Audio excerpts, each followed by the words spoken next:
वक्त मौजूद हूँ ये नर्सरी पार्क है बीबी अफ़ज़ा पार्क है।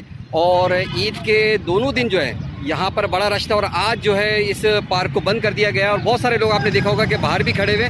और वो मनाजिर कि यहाँ पर कल एक बच्ची जो है वो गिर गई थी और चूँकि रात का वक्त था और वो बच्ची खेलते खेलते अपने वालिदैन से हटकर जो है इस कुएँ के अंदर गिरी और इस कुएँ में गिरने के बाद वो काफ़ी वक्त के बाद निकाली गई और लिहाजा ज़ाहिर उस बच्ची का तो इंतकाल हो गया। लेकिन आप ये अंदाज़ा लगा सकते हैं कि अगर इंतज़ामिया इस बात पर गौर करती है और वो जो खड्डा था और वो इतना ख़तरनाक खड्डा है कि अगर कोई भी बच्चा जो अगर उसमें गिर जाए और गिर सकता है, उसको उन्होंने रोकने का कोई इंतज़ाम नहीं किया। और आज दूसरा दिन है जबकि पार्क बंद है, अच्छा इंतज़ाम है, लेकिन उस खड्डे को जो बंद करना चाहिए था वो उन्होंने बंद नहीं किया है। आए मैं उसके कुछ मनाजिर भी आपको दिखाता हूँ।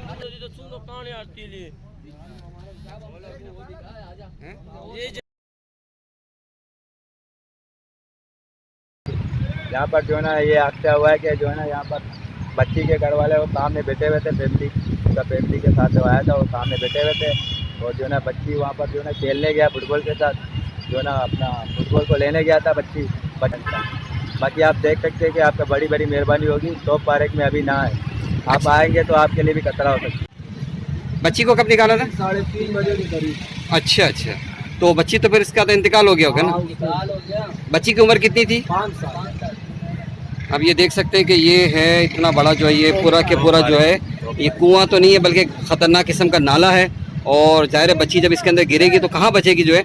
और इसके बाद ये भी देख सकते हैं कि सारा ये एक्सिस है कि ये पूरा जो है यहाँ से लेकर और ये जगह है कि कोई भी बच्चा जो खेलते हुए भी जा सकता है और कोई इसकी रुकावट भी नहीं थी, इंतज़ामिया की तरफ से भी कोई रुकावट नहीं थी। और यही वजह है कि यहाँ पर और अभी भी आप देख सकते हैं कि उस बच्ची का हादसा हो चुका है, लेकिन उसके बावजूद भी जो है यहाँ पर किसी किस्म की भी कोई रुकावट वगैरह का सिलसिला नहीं किया गया। और खुदा न खास्ता अल्लाह ना करे कि कोई ऐसा वाक़या दोबारा हो जाए तो कम से कम इस कुएँ को जो है या इस खड्डे को जो है कम से कम बंद ज़रूर किया जाए जो है।